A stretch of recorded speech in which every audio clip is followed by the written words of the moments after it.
बोली बोली शेरा वाली मैया की डीजे राजू पकड़ी ध्यान।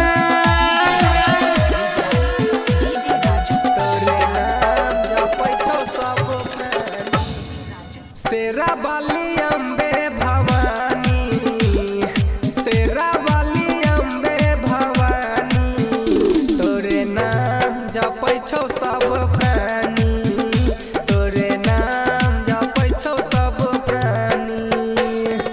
बिनती हमरा सुन वरदानी, बिनती हमरा सुन वरदानी, तोरे नाम जपै छौ सब प्राणी, तोरे नाम जपै छौ सब प्राणी।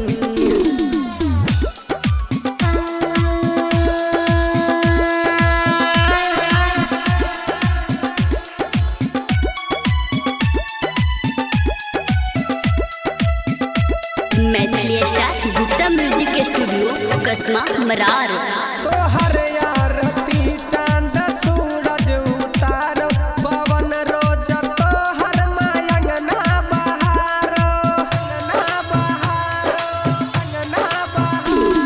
तू छायन पूर्णा महाशिव के शक्ति, करो ब्रह्मा विष्णु सदा तोहर भक्ति, तोहर भक्ति।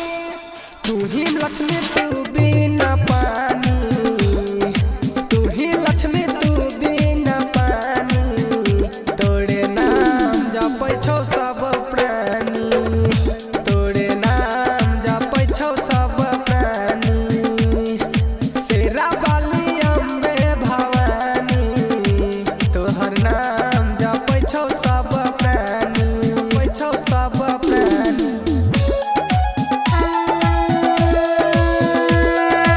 डीजे राजू पकड़ी ध्यान। डीजे राजू पकड़ी ध्यान।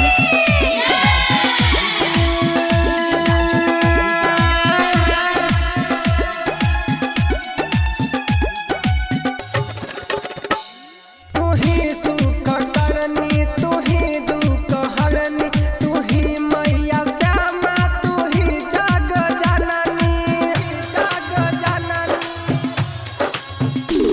हे अम्बे हे जगदम्बे हे महाकाली, हे उच्चैठ वासनी कैलाश वाली।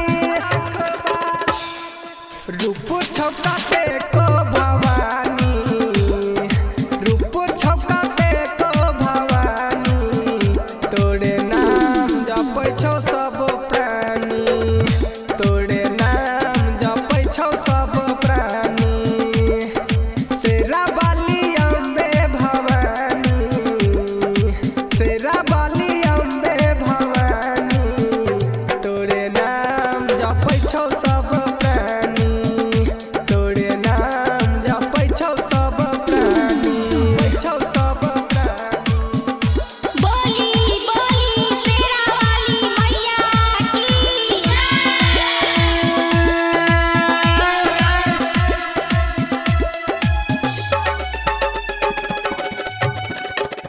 सदा कष्ट सेवक के मैया हरै छै, तू ही गोद बाझल के मैया भरै छै, मैया भरै छै।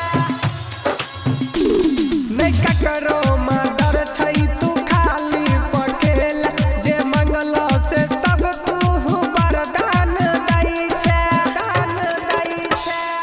नै कियो छौ